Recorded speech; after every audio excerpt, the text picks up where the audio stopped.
Hello guys! 'ప్రభాస్‌ని' చూస్తున్న upcoming మూవీస్‌లో 'the Radhe Shyam' movie అయితే ఒకటి. అయితే ఈ మూవీకి సంబంధించి 'ప్రభాస్' అయితే తన రెమ్యునరేషన్ చాలా వరకు తగ్గించుకున్నాడు. అసలు 'ప్రభాస్' తన రెమ్యునరేషన్ ఎందుకు తగ్గించుకున్నాడు? ఈ మూవీ కోసం 'ప్రభాస్' అయితే తన రెమ్యునరేషన్ ఎంతైనా వాటా ఇస్తున్నాడా? ఇలాంటి కంప్లీట్ డీటెయిల్స్ అయితే ఈ వీడియోలో చాలా క్లియర్‌గా మాట్లాడుకుందాం. దానికంటే ముందు మీలో డార్లింగ్ 'ప్రభాస్' ఫ్యాన్స్ ఉంటే మాత్రం వీడియో చూస్తున్న ప్రతి ఒక్కరు కూడా వీడియోకైతే లైక్ చేసుకోండి. అంతేకాకుండా కామెంట్ బాక్స్‌లో డార్లింగ్ అని కామెంట్ చేసేయండి. ఇక లేట్ చేయకుండా వీడియోనైతే స్టార్ట్ చేసేద్దాం.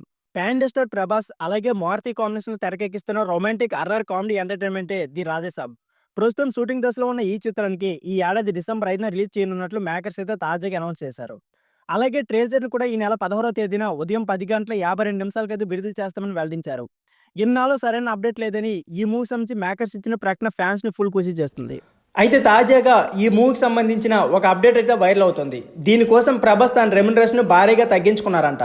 సాధారణంగా ఒక్కొక్క సినిమాకు 150 కోట్ల వరకు తీసుకునే ప్రభాస్ ది రాజసభ కోసం కేవలం 100 కోట్లు మాత్రమే తీసుకుంటున్నారట.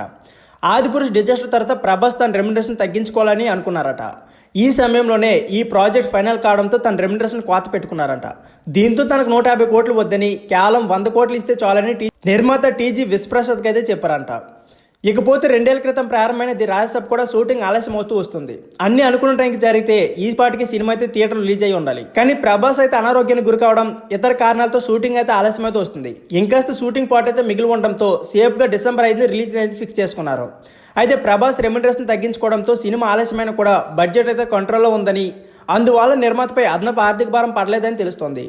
ఈ చిత్రంలో మాలవిక మోహన్, నిధి అగ్రవాల్, రిద్ది కుమార్లు కీలక పాత్ర పోషిస్తున్నారు. ఇకపోతే తమిళనాథ్ సంగీతం అందిస్తున్నారు. ఇకపోతే ప్యాండే రేంజ్లో తెలుగు, తమిళం, హిందీ భాషల్లో అలాగే కన్నడ, మలయాళం భాషలో కూడా ఈ చిత్రం అయితే రిలీజ్ కాబోతుంది. సో ఫ్రెండ్స్, ది వీడియో ఈ వీడియో నచ్చితే please like, share and subscribe my channel. Thank you for watching.